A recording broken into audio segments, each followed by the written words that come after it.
Welcome to our channel. Today we how to reduce content marketing costs with HubSpot, quick tutorial step by step clearly.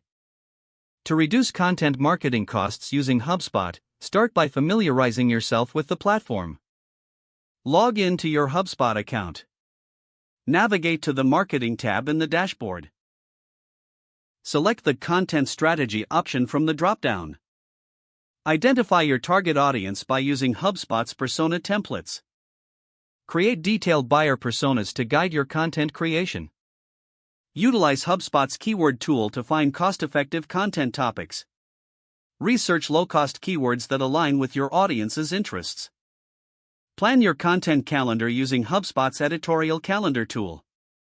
Schedule and organize your posts to save time on planning. Use HubSpot's blog creation tool to streamline writing and publishing.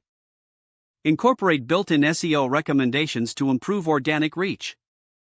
Analyze your existing content's performance using HubSpot's analytics tools. Identify underperforming content and consider updating or repurposing it.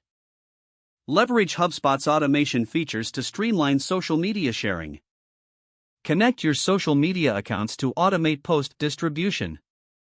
Utilize HubSpot's email marketing tools for low-cost promotional campaigns. Segment your email lists to target the right audience effectively.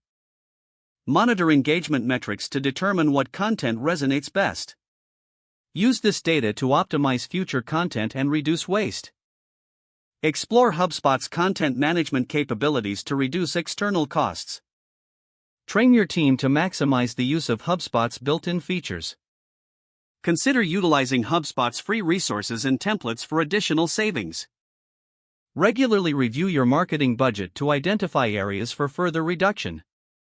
By following these steps, you can effectively lower your content marketing costs while maximizing impact with HubSpot. If the page does not load, refresh the browser or try again in a private or incognito window. Make sure you are using the correct email address, then retype it carefully to avoid small typos. If your password is not accepted, use the reset option and create a new strong password you can remember. Don't forget to like this video and subscribe to our channel for more step-by-step tech guides.